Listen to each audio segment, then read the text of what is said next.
Vamos orar. Obrigado, Senhor, por essa manhã, obrigado pela tua graça, pelo teu cuidado, pelo teu amor. Colocamos em tuas mãos as nossas preocupações, as nossas expectativas, colocamos diante de ti todas as nossas ansiedades. E nessa manhã o que nós desejamos é a tua presença que ministra sobre nós através do teu Espírito Santo. Então, se conosco, Senhor, nessa manhã. Ao abrirmos a tua palavra, queremos, Pai, que o teu Espírito seja aquele grande companheiro que se assenta ao nosso lado e faz aquele bate-papo gostoso. E é isso que nós desejamos na tua presença, Senhor. Então, é no nome de Jesus que nós te agradecemos. Se conosco. No nome de Jesus, amém. Irmãos e irmãs, eu vou propor para vocês um bate-papo, uma conversa, e aí, olha, é conversa mesmo, tá? Eu vou, nesses próximos 2 domingos, trabalhar a ideia dos sacramentos, mas à luz da igreja ou das igrejas protestantes. Sacramentos para nós, metodistas, são 2. Aliás, para todas as igrejas, vamos dizer assim, protestantes, evangélicas, tal, são 2, é a ceia e o batismo. Os nossos irmãos católicos, eles enxergam os sacramentos de uma outra maneira, e a gente vai conversar também um pouquinho sobre isso, tá bom? Então, vocês que estão aqui no presencial, se quiser pode fazer a pergunta. Você que está aí no Google Meet, no Instagram, no Facebook, também pode fazer a pergunta. Pode reagir também no WhatsApp, tá bom? Que aí eu estou conseguindo enxergar aqui. E aí a gente vai conversando um pouquinho, tá certo? Gente, a primeira coisa que eu preciso conversar com você o que é um sacramento? Pergunta bobinha, né? Gente, sacramento, ele é vamos dizer assim, é um elemento, é uma coisa material que traz, quando à luz da palavra de Deus, quando a gente lê a Bíblia, ele traz um outro significado. E aí, a partir desse outro significado, né, ele passa a ter um que a gente chama de um sentido espiritual. Então, a ideia é a seguinte: eu tenho algo que foi dado por Cristo, que está na palavra, é material, e ele tem um outro sentido espiritual para nós. Ponto. Ok? Há uma diferenciação com relação aos nossos irmãos católicos que entendem, por exemplo, a ceia no Instituto da Transubstanciação. Então, por exemplo, quando a gente fala de ceia no âmbito evangélico, protestante, no âmbito da igreja metodista, nós estamos falando de pão que depois da consagração continua sendo pão. E o vinho ou suco de uva, dependendo da prática, do costume de cada igreja, cada denominação, que depois daquela consagração continua sendo suco de uva ou vinho, ele não vira sangue. Na ideia da transubstanciação dos irmãos católicos, eles entendem que o sangue, que o vinho, depois da consagração, ele vira de fato o sangue de Cristo, e o pão de fato vira a carne de Cristo, certo? Nós não acreditamos assim. Os irmãos católicos estão errados? Irmãos, vale até um comentário a gente bater aqui. A gente precisa ter muita clareza com relação ao que nós cremos e com relação à nossa interpretação da palavra. Nós não queremos dizer, por exemplo, que porque nós interpretamos dessa maneira, nós estamos dizendo que o outro está errado. O que nós estamos dizendo é que nós interpretamos dessa maneira. Percebe? É a ideia da teologia wesleyana, dos metodistas, do pensar e deixar pensar. No essencial, unidade. No não essencial, liberdade. Mas em tudo, amor. Isso é uma frase, uma máxima, que não é, gente, não é nem... É uma frase que não é nem nossa, nem de Wesley. É uma frase que é de Santo Agostinho. Então, isso é um princípio, podemos dizer assim, é um princípio, vamos dizer dessa maneira, é um princípio universal. Não, você vai cruzar com ela várias vezes. É um princípio universal. E olha, gente, isso é tão importante para nós no tempo de hoje, para nós, vou dizer nós, metodistas, wesleyanos, porque em tempos de pensamento, tudo na caixinha, e o errado você desce cascudo, bate nele, é tempo da gente parar, né, e dizer, olha, vamos praticar o amor. Olha, Agostinho disse, Wesley bebeu nisso, no essencial unidade, no não essencial liberdade, e em tudo amor. Eu trago para você uma ideia, o que é essencial nas igrejas cristãs? Quem sugere? Quem chuta? Querem chutar? Alguém aí quer chutar? Isso, o Franklin já deu a palhinha. Fala, Washington. Fé, beleza, top. Fé, em termos de, né, todo mundo tem que ter fé, mas eu gostei da palhinha aqui do Franklin, né? Há uma coisa que é a declaração de fé, que é comum a todas as igrejas cristãs. É o que nós chamamos de credo. Credo, gente, que aí, deixa eu até pegar a minha colinha, porque, me perdoem, a minha memória pode me trair. Gente, se a rede ficar oscilando, por favor, me avisa, tá? Me avisa.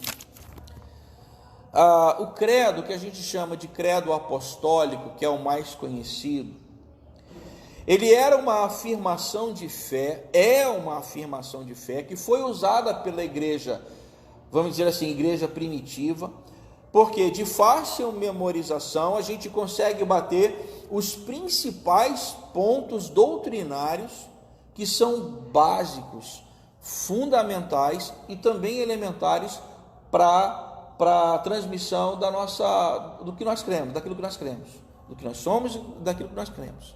O que é o credo apostólico? Creio em Deus Pai Todo-Poderoso, Criador do céu e da terra, e em Jesus Cristo, seu unigênito Filho, nosso Senhor, o qual foi concebido por obra do Espírito Santo, nasceu da Virgem Maria, padeceu sob o poder de Pôncio Pilatos, foi crucificado, morto e sepultado. Ao terceiro dia ressurgiu dos mortos, subiu ao céu e está à direita de Deus Pai Todo-Poderoso, de onde há de vir para julgar os vivos e os mortos.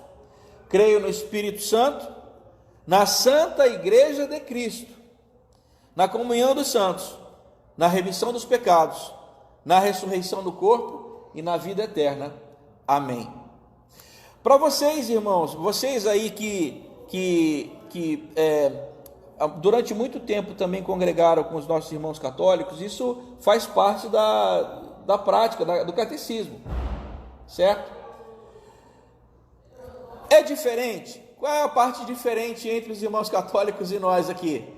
Na parte do creio, onde nós dizemos, creio na Santa Igreja de Cristo, eles vão dizer, creio na Santa Igreja Católica Apostólica Romana. O resto, irmãs, é tudo igual. Então, o que eu preciso entender? Nós precisamos entender. As nossas crenças fundamentais são praticamente as mesmas. A diferenciação está numa questão, vou dizer assim, institucional, denominacional, que no credo eles dizem Santa Igreja Católica Apostólica Romana, e nós dizemos Santa Igreja de Cristo. E é interessante que a nossa maneira de ver o credo não os tira desse universo chamado Igreja Cristã, são tão cristãos quanto nós. É claro, eles têm alguns outros acessórios, eles têm algumas outras interpretações, trazem algumas outras regras, que para eles regras de fé, de prática e tudo mais, mas eles não deixam de ser cristãos, porque eles, no essencial, professam rigorosamente as mesmas coisas que nós, percebem? Então, no essencial é isso. E aí, voltando ao que eu estava dizendo, por isso que quando a gente fala que nós interpretamos dessa maneira, nós não estamos dizendo, o outro está errado. Quem vai julgar isso depois? Sou eu, é você. Quem é que vai dizer quem vai ser salvo e quem não vai? Sou eu, sou você.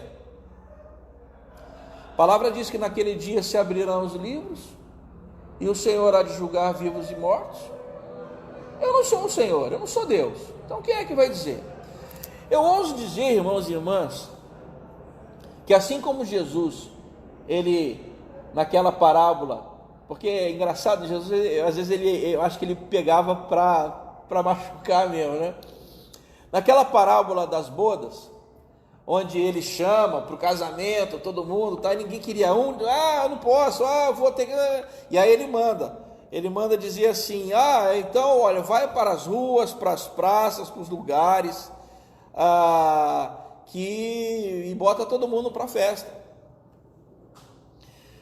Quando ele diz isso para o judeu, porque Jesus, judeu, veio para os judeus sabiam o que ele queria dizer. Então você está querendo dizer o quê? Que você está vindo para nós, a gente não quer. Então você está dizendo que os outros, que não tem nada a ver com a gente, não tem nada a ver com a lei, com a Torá, com as nossas tradições, vão entrar no reino do Pai, do Senhor, e nós não? Enfim, aí fica para a interpretação deles. Mas é da mesma maneira. Gente, quem vai julgar é o Senhor. Então, como estava dizendo, eu ouso dizer que naquele dia talvez a gente se surpreenda de dizer, você? Porque olha, cá entre nós, irmãos, cá entre nós, irmãs, às vezes não passa pela tua cabeça que tem uns caras que você fica olhando assim, embora esteja dentro de igreja, esse cara não acredita em Deus, cara. Esse cara não acredita em Deus, não é possível que ele acredite em Deus. Não passa isso pela cabeça. Os olhares de vocês já me respondem. Porque, confesso a vocês, queridos, isso passa pela minha cabeça às vezes. Parece que tem gente dentro das igrejas que está lá falando, orando, rezando, enfim, fazendo as práticas. Parece que o cara não acredita em Deus. É uma loucura isso.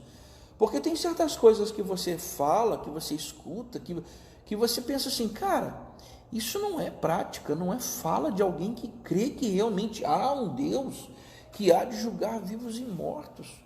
Eu fico pensando, e com temor e tremor, muitas vezes a gente ter que se imbuir dessa tarefa de ensinar a Bíblia, a palavra tal, eu fico com medo, pensando, Senhor, eu não quero estar entre aqueles que ensinam errado, ou que ensinam alguma coisa que vai levar o teu povo a erro. Eu quero estar dentro daquilo que... Então a gente faz aquilo ali no miudinho, sabe, não querendo resvalar para lá ou para cá, porque nós não podemos nos arvorar como juízes, mas passa pela nossa cabeça às vezes, tem uns troços. E aí, por outro lado, você fica pensando que tem gente do lado de fora das quatro paredes, que você fica assim, cara, não é possível. Esse cara é mais crente que muitos crentes que eu conheço. Esse cara é mais temente a Deus que muita gente que está dentro de igreja. Mas não é possível, Senhor, que esse cara não vai naquele dia. Então, às vezes, gente, isso passa pela minha cabeça, imagino que passa pela cabeça de vocês. Talvez isso passe pela cabeça de vocês aí que estão no Instagram, no Facebook, no Google Meet. Porque...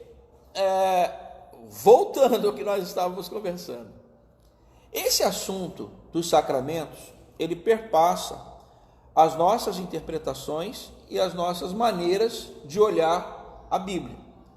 Então, enquanto, por exemplo, os irmãos católicos, para eles, sacramentos são 7, veja, repito, que é o sacramento para nós protestantes, evangélicos. Sacramento é algo que é uma coisa material, que quando eu leio a palavra, leio a Bíblia, aquilo tem um outro sentido, um outro significado, mas é espiritual. Então é a materialidade da espiritualidade, a espiritualidade da materialidade. Então quando eu pego o pão, aquilo tem um sentido espiritual. Qual é o sentido espiritual? Poxa vida, é corpo de Cristo. Ou seja, e a gente vai falar sobre isso hoje, se eu tomo parte nisso, isso tem um significado. O que é aquele suquinho de uva ou vinho, dependendo do costume da igreja? Olha, isso é o sangue de Cristo. Se eu tomo parte nisso, isso tem um significado. Nós entendemos assim. O outro sacramento para os evangélicos, para os protestantes, é o batismo. E a gente vai falar sobre o batismo no próximo domingo. Aí vai bater naquela coisa de, o batismo é por imersão, é por aspersão, é por derramamento, como é que era, enfim. Mas isso não é hoje, tá, gente? Isso não é hoje, é o batismo no domingo que vem. Nós entendemos assim, os católicos entendem que são 7. Quais são? Para os católicos, e aqui, eu não sei de cabeça, tá? Estou lendo a minha cola de novo. Vocês que participaram do catecismo da Igreja Católica podem até me ajudar. O batismo, a confirmação do batismo, ou crisma, a penitência, que o pessoal chama de confissão, né, quando você vai se confessar, a penitência, a ceia, ou Eucaristia, né, dependendo, a gente chama das duas maneiras, a ordenação sacerdotal é um sacramento, o matrimônio e a unção dos enfermos. Quando o cara já está lá quase no passamento, lá na passagem, aí vai lá. Gostei dessa, isso mesmo. Aí, deixa eu só fazer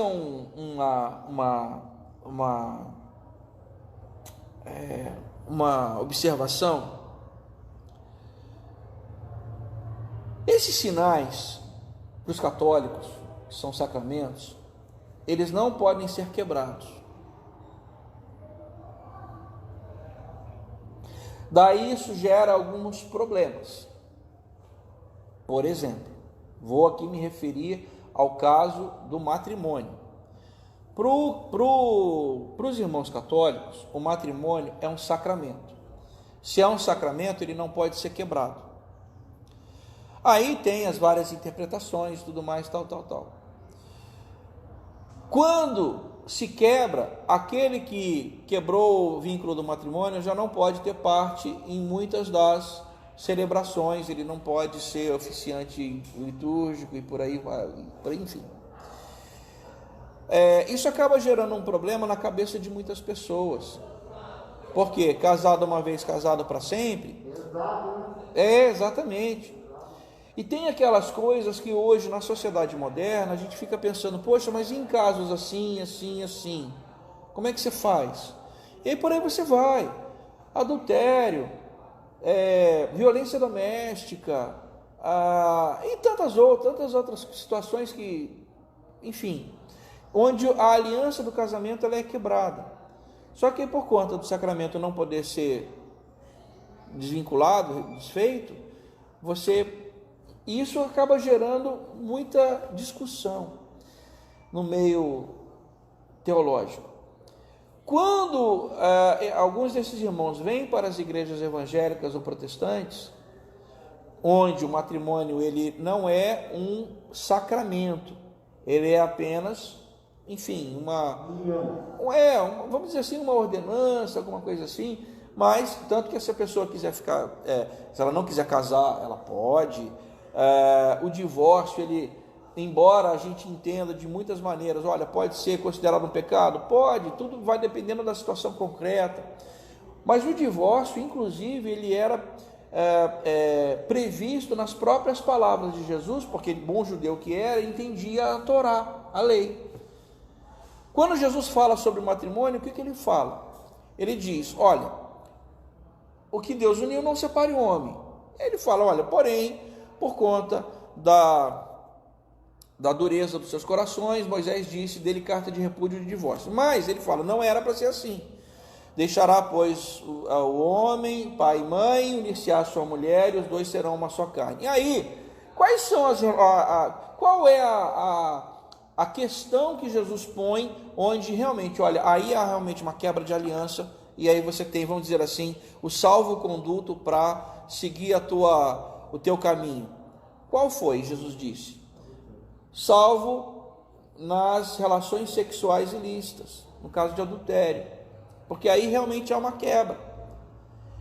E aí, gente, quando Jesus, olha, isso que eu queria que vocês pensassem como Jesus ele era profundo e abrangente na explanação da Escritura. Quando lá no Sermão do Monte ele fala, quando ouviste que foi dito aos antigos, né, não adulterarás, e aí ele começa a fazer uma explanação. Eu, porém, vos digo, se algum homem, ele não fala mulher, tá, gente? Fala homem, tá? Se algum homem olhar para uma mulher com intenção impura, no seu coração já adulterou com ela. Ou seja, ele traz a questão do adultério não para o fato consumado, mas para algo que vem dentro de nós, do coração, exatamente. E aí a coisa fica muito mais séria, porque a intenção do coração é o que vai produzir o fato consumado. É como lá em Tiago, quando... Abre comigo, irmãos, Tiago, só para nós conversarmos sobre isso, para vocês verem como a coisa é.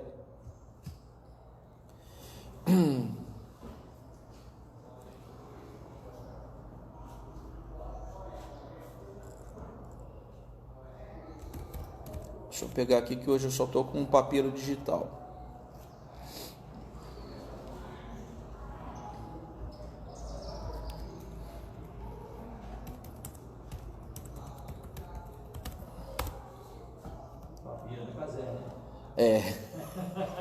É verdade.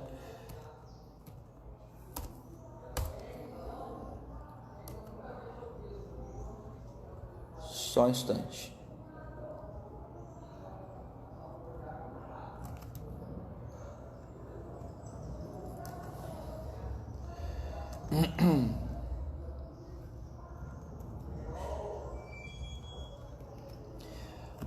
Alguém, por favor, abre comigo Tiago capítulo 1, verso 15. Tiago 1, 15. Tiago 1, 15. Veja. Então, depois que você cobiçou, você concebido dá a luz ao pecado, e aí veja, tudo isso está interno ainda, está dentro. E aí ele conclui, e o pecado, uma vez consumado, gera a morte. Então veja, o que ele está dizendo? Enquanto está dentro, nasceu, brotou, está lá, você tem que confessar. Mas se você consumar, gerou a morte. E aí você, uma vez gerada a morte, você vai ter que confessar também de qualquer maneira. Então perceba, a interpretação que Jesus dá é uma interpretação larga, abrangente e profunda. Vai muito além, muito além, muito além. Então, voltando ao que nós estávamos falando com relação aos sacramentos. Por isso, que embora os irmãos católicos tenham 7 sendo os sacramentos, nós protestantes entendemos apenas 2, a ceia e o batismo. Ponto. Matrimônio não é sacramento. Daí, então eu vou sair agora, virou festa da laranja, Paraná, Pauê, vou casar, vou descasar. Não, gente, não é isso. É que esse fardo de imaginar que, olha, eu preciso, o cara já, sabe, enfim, gente. Ou então, como eu falei, casos onde a vida, ela esteja em risco, muitos casos como violência doméstica tal, vocês acompanharam a criação, a história da Lei Maria da Penha, acompanharam. A Lei Maria da Penha, ela surgiu por conta, e foi batizado com o nome da vítima, Maria da Penha, é uma pessoa viva até hoje, que ela hoje ela é paraplégica, anda de cadeira de roda por conta de violência doméstica. O ex-marido dela tentou matá-la várias vezes. E aí eu te pergunto, vai encarar? Você está entendendo? Então cada caso é um caso, ou então casos onde hoje a gente é testemunha de muitos casos de drogadição. O camarada está lá no cachimbo, na pedra, está vendendo tudo dentro de casa, se bobear vai vender uma criança, Quantos casos, gente, quantos casos? E aí eu te pergunto, a vida não está em risco? Então quando a vida estiver em risco, a gente precisa rever isso, certo? Bom, sacramentos, segundo a igreja metodista, são apenas dois, a ceia e o batismo. E a ceia, ela está presente em que momento? Abre comigo, por favor, Marcos, Evangelho de Marcos, capítulo 14. Eu vou usar esse trecho porque ele traz pelo menos 3 referências da ceia do Senhor. Marcos 14, no versículo 22. Marcos 14, 22. Abre comigo, por favor. Marcos 14, 22. E enquanto comiam, Jesus pegou um pão e, abençoando-o, o partiu e lhes deu, dizendo: tomem, isto é o meu corpo. A seguir, Jesus pegou um cálice, tendo dado graças, o deu aos seus discípulos, e todos beberam dele. Então lhes disse: isto é o meu sangue, sangue da aliança, derramado em favor de muitos. Na verdade, lhes digo que nunca mais beberei do fruto da videira, até aquele dia em que beberei o vinho novo no reino de Deus. E tendo cantado um hino, saíram para o Monte das Oliveiras. Esse trecho é um trecho que você também vai encontrar, não precisa abrir, mas em 1 de Coríntios, no capítulo 11, quando Paulo menciona: porque eu recebi do Senhor o que também vos entreguei, que na noite em que foi traído, tendo ele dado graças,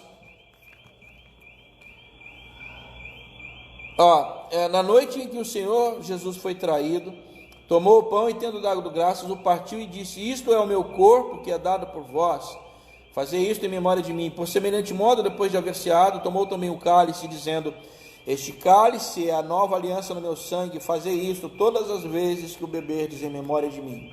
Veja, a expressão em memória de mim é uma expressão paulina. E a ideia da ceia, ela traz a ideia principalmente do pertencimento. E olha, gente, entendamos, qual era o grande contexto aqui da ceia? Eles estavam celebrando o quê? Aí na Bíblia de vocês tem uma pista. A Páscoa judaica. O que era a Páscoa judaica? Nos dias anteriores à saída do povo do Egito, veio a última praga. Lembra o sinal de sangue, pelo sangue de um cordeiro, nos umbrais das portas onde estavam os judeus. Passaria o anjo da morte, mas vendo o sangue, ele não entraria e salvaria os primogênitos dos hebreus, certo? O que eles comeram? Pães ázimos ou pão sem fermento e carne de cordeiro. O que Jesus está fazendo aqui? Ele está fazendo uma memória, um rememorar daquela Páscoa judaica. E veja, ele está ressignificando a Páscoa judaica. O que foi a Páscoa judaica? A libertação do povo, a sentença não de morte, mas a sentença de vida, porque a morte não os alcançaria, mas a vida permaneceria. E tinha uma outra coisa, gente, que era muito interessante na Páscoa judaica. Não sei se vocês vão lembrar, mas lá quando ela foi instituída, você vê isso nas páginas do Êxodo, você tinha que comer um cordeiro inteiro. Se você não conseguisse comer o cordeiro inteiro, o que você tinha que fazer? Quem lembra? Êxodo 12:4. Eu chamo isso a baila, porque nós vamos ver isso presente na igreja primitiva de forma muito viva e rica. Veja, Êxodo 12:4 fala assim: mas se a família for pequena para um cordeiro, então o chefe da família convidará o seu vizinho mais próximo, conforme o número de pessoas.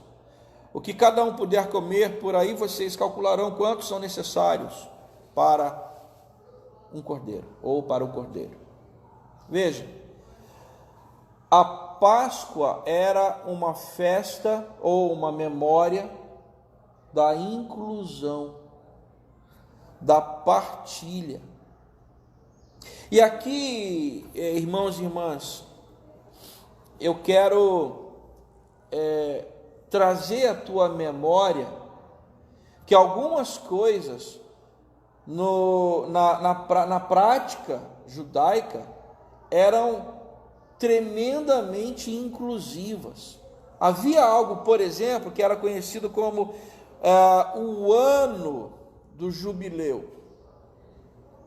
Ou seja, no 50º ano,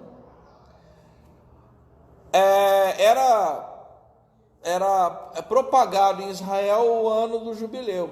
O que era o ano do jubileu?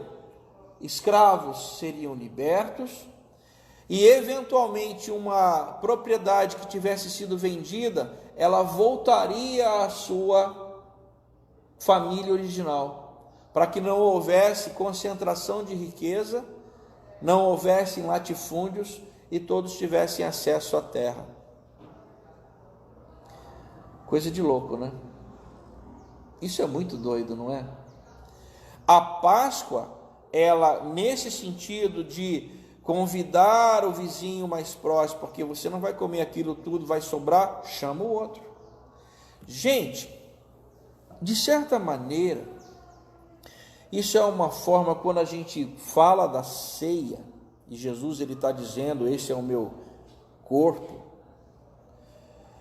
A ceia é um lugar de memória, sim, daquilo que Jesus fez por nós, é uma ressignificação da Páscoa judaica, mas é também um momento para partilha e inclusão. Se nós não entendemos isso, a nossa fé ela se torna muito individualista.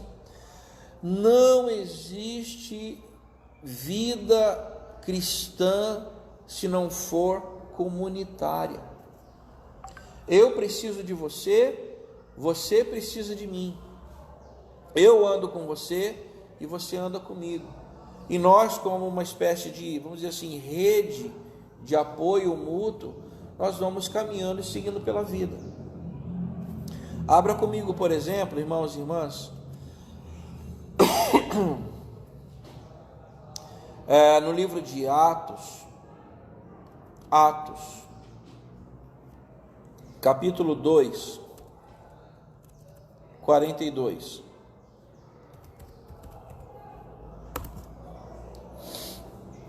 Atos 2, 42. Atos 2, 42. Você vai encontrar um texto que dizia que eles perseveravam na doutrina dos apóstolos, no partir do pão e nas orações. Diariamente perseveravam unânimes no templo. Fala que partiam pão de casa em casa, com alegria, singeleza de coração. Gente, esse trecho é um trecho que fala de como aquela igreja ela se preocupava com o outro, como eles viviam essa nova realidade de inclusão, de partilha, de modo vivo. Isso, gente, é um exemplo fantástico para nós. E o que eu quero chamar aqui a tua atenção não é que, então eu vou a partir de agora eu vou vender tudo e vou dar tudo para os pobres. Não, não é isso. O que é seu é seu.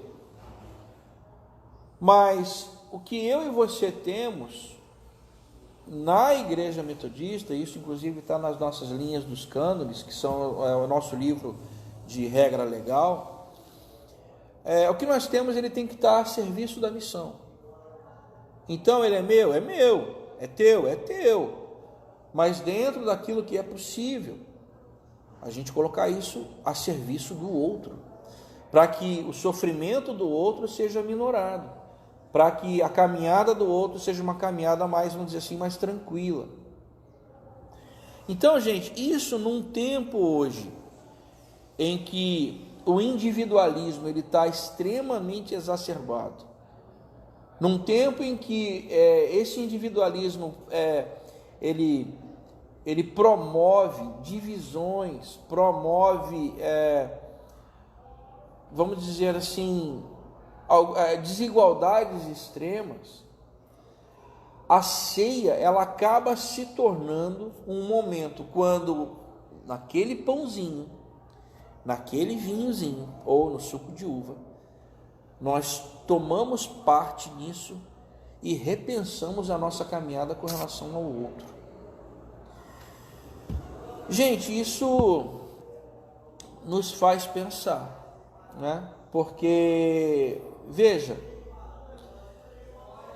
para pensar comigo, irmãos e irmãs, eu e você, nós não vamos realmente conseguir sozinho resolver todos os problemas, sabe? Não vamos. A gente consegue resolver o problema de todo mundo que está no sinal de trânsito? Quem essa semana andou de carro aí e não teve ninguém no sinal te vendendo bala, te pedindo alguma coisa, uma moeda? Até na rua, alguém hoje para e pergunta, pede, me ajuda para vender, eu estou vendendo uns biscoitos amanteigados aqui, me ajuda. Ainda mais em tempo de pandemia, muita gente ficou sem trabalho. Aqui o nosso templo, que é central, no centro da cidade, gente, o que bate de gente aqui, pergunta para a Regina durante a semana como é que é isso aí. É o dia inteiro o negócio tocando lá e alguém pedindo ajuda. A gente consegue resolver o problema de todo mundo? Gente, não, nós não vamos conseguir. Mas a gente consegue minorar o sofrimento de alguns. Eu acho que isso a gente consegue fazer. Então, a ideia, irmãos e irmãs, a ideia é mais ou menos a mesma ideia quando nós estudamos sobre os dízimos e ofertas. Vocês lembram que dízimos e ofertas nós tínhamos duas coisas. Os dízimos, o maaser, 10%, falamos sobre isso. E as ofertas, e olhamos sob o ponto de vista judaico, que era a tzedakah. A tzedakah, ela não era apenas uma oferta ao Senhor. Ela era também considerada e muitas vezes traduzida como oferta que produz justiça social. E eu vou repetir o que eu disse naquele momento. Em muitas ocasiões, o judeu, ele, ao sair na rua, ele sai com alguma coisa a mais no bolso, que é justamente para tzedakah, que era a oferta para a justiça social. Por quê? Se alguém o interpelar pedindo ajuda, ele tem algo a oferecer. Porque como é que ele interpreta? Ele interpreta que se alguém o interpela, é porque o Altíssimo, louvado seja, viu nele alguém digno e apto a ajudar um outro, imagem e semelhança de Deus. Aí, pensem comigo, quando Jesus lá no Sermão do Monte fala sobre as esmolas, não saiba a mão direita o que faz a esquerda, né? Ele está dizendo, olha, porque o teu pai que vê em secreto te recompensará. Ou seja, é a ideia da ajuda, do apoio que produz justiça social, e eu estou fazendo algo ao reino. Ou então, quando Jesus, lá em Mateus 25, abre comigo, por favor, Evangelho de Mateus, no capítulo 25. Mateus capítulo 25, versículo 31. Mateus 25, 31. A Leia, ela está partilhando com a gente aqui uma oração que é para ser feita ao redor da mesa. E eu vou ler aqui. Te damos graças, Senhor, porque em volta dessa mesa renova-nos a força de lutar contra a pobreza que transforma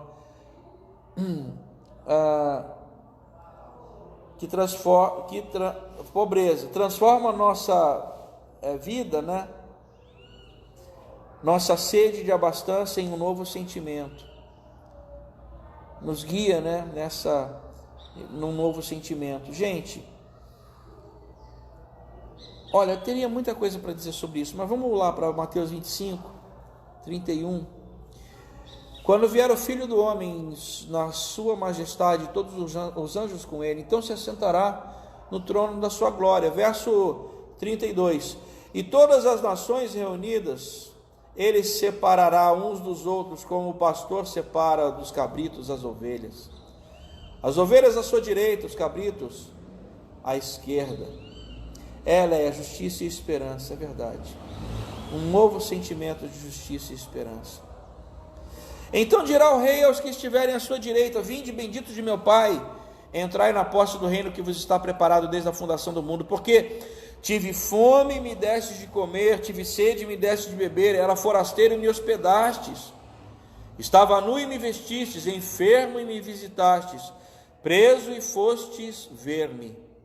Então perguntarão os justos: Senhor, quando foi que te vimos com fome e te demos de comer, ou com sede e te demos de beber? E quando te vimos forasteiro, te hospedamos, ou nu e te vestimos?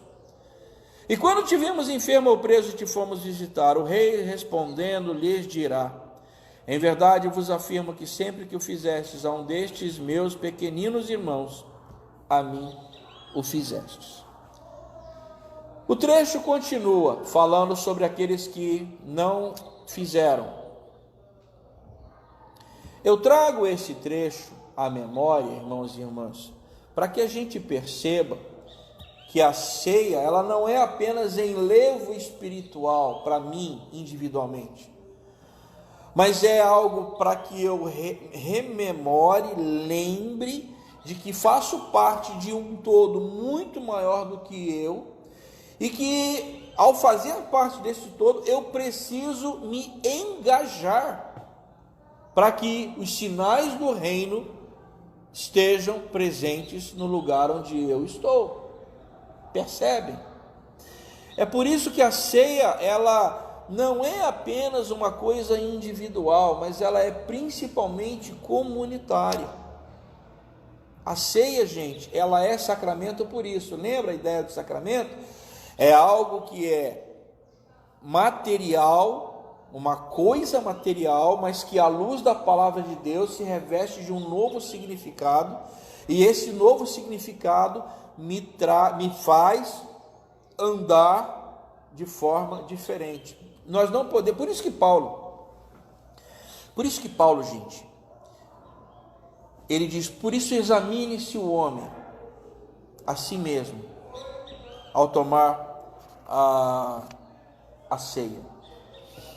Por quê?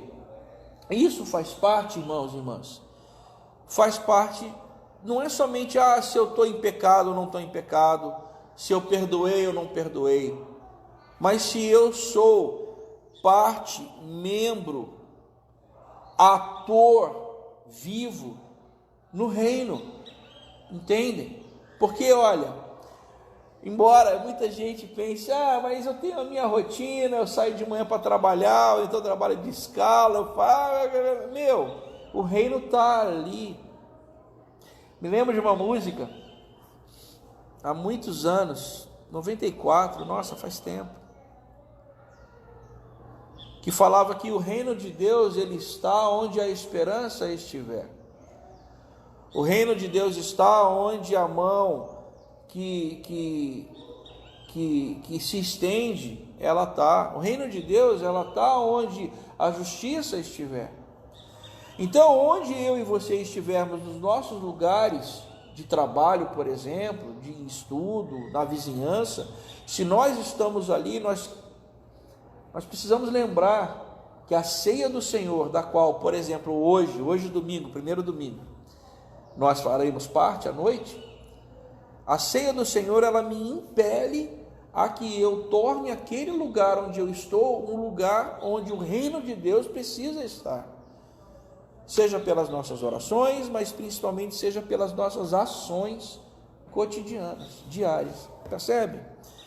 Irmãos, por isso que falar de ceia não é simplesmente falar do lugar comum, de é com vinho, não é com vinho. Na igreja metodista, nós usamos o suco de uva por uma questão de costumes apenas, porque por sermos, segundo a nossa prática de costume, nós somos abstêmios ao álcool. Há uma razão histórica para isso. No movimento metodista da Inglaterra do século XVIII, uma das maneiras que os pobres tinham para se anestesiar por conta do sofrimento era tomar aguardente de batata ou de beterraba. Era o corotinha, da época. E aí o parco recurso que ele recebia, ele manguaçava o recurso. Aí, por conta disso, aquelas pessoas que iam se convertendo ao Senhor, iam deixando as velhas práticas, entre elas o consumo da bebida alcoólica. Aí, o que normalmente acontecia? O que acontecia com eles? Eles se convertiam, paravam de queimar dinheiro com aguardente, começavam a segurar mais dinheiro. Gente, no final dos anos 1700, já no início dos anos 1800, uma das falas era de que aqueles irmãos e irmãs do movimento metodista, eles não esquecessem de onde vieram. Por quê? Eles começavam, por conta de serem mais ordeiros, eles começaram a prosperar econômica, financeiramente. É o natural, porque o cara ficava mais centrado. E aí, só que uma das práticas que se perpetuou na igreja metodista, e isso veio para o Brasil, era se abster ao álcool como bebida por uma questão histórica. Olha, o álcool pode gerar muitos problemas no dia a dia, e nós somos testemunhas disso. A gente sabe que o álcool, para quem realmente tem problema, é um inferno na vida da família. Então, por isso, na igreja metodista, nós não usamos o vinho mesmo, Alguém vai dizer, porque na Bíblia não estava suco de uva, era vinho. Olha, gente, eu não vou aqui tapar o sol com a peneira. A palavra por baixo do texto grego era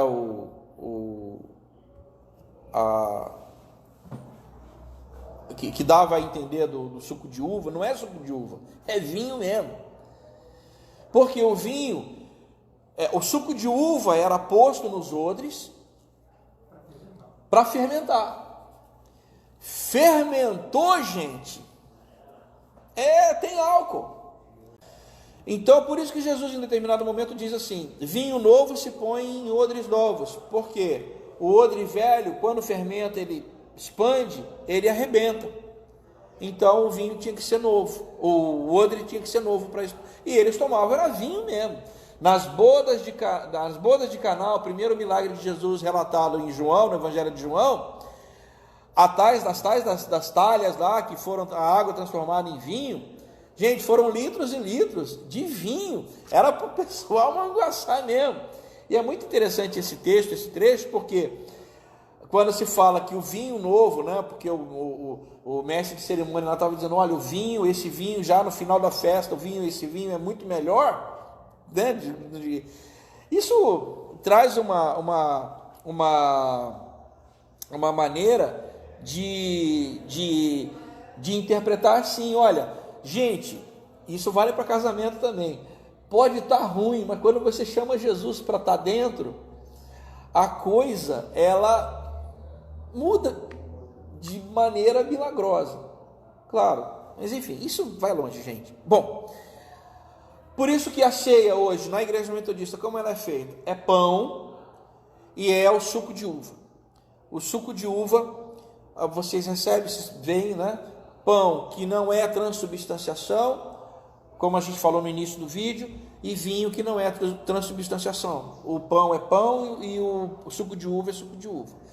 Isso te faz rememorar de uma maneira individual, você com o Senhor, mas também de uma maneira coletiva. Isso te rememora o sacrifício que Ele fez por você, mas também te rememora que você faz parte de um todo, de uma comunidade muito mais abrangente que você faz parte. Tá certo? Vamos orar então. Pai querido, obrigado, Senhor, pela Tua graça, pelo Teu cuidado, pelo Teu amor. Nós colocamos em Tuas mãos as nossas vidas e Te pedimos, Senhor, sê conosco, Pai, sê com a gente. Queremos, Pai Santo, participar da Tua ceia com essa consciência de que somos sim, Senhor, filhos, filhas, e individualmente congregamos contigo, mas também, Senhor, comunitariamente fazemos parte desse todo maior, Senhor. Então nos ajuda a sermos luzeiros, testemunhas vivas no Teu reino, Pai. Então aviva essa nossa esperança, aviva essa memória em nós. Colocamos tudo isso diante de Ti. Lembramos, Pai, em especial por essa semana da pátria, Senhor, nós Te pedimos, vem sobre a nossa nação, Senhor, traz paz, serenidade, tranquilidade, traz, Senhor amado, contrição para arrependimento, para que realmente digamos, Senhor, que feliz é a nação, quando Tu, Senhor, és de fato o Senhor. Pai, nós colocamos isso diante de Ti, e é no nome de Jesus que Te agradecemos, amém e amém.